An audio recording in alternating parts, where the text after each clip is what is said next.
I think it's a delight. Oh, jeez. All right, we're bringing back Dixie to light, y'all. I love this multi-stem coral bark. It is crazy for its colorations. I like that this one can kind of get pink, yellow, and kind of orange, especially in the winter months. And I love that it's so multi-stemmed because it makes a great container plant for that dense habit.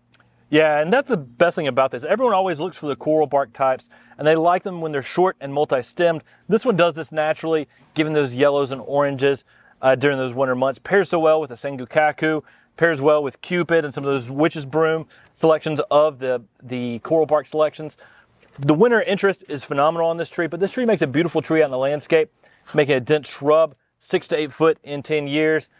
And gives you some really nice yellows to oranges in the fall. Love this plant, y'all. Again, this one's going to work zone 6 through 9, so not down to zone 5 for our coral barks. Phenomenal plant here in the south. Loves dry, well-drained soils. You don't want to put it anywhere boggy. The worst thing you can do with these coral barks is wet and cold, so you don't want them boggy and wet. Dry and warm typically works best.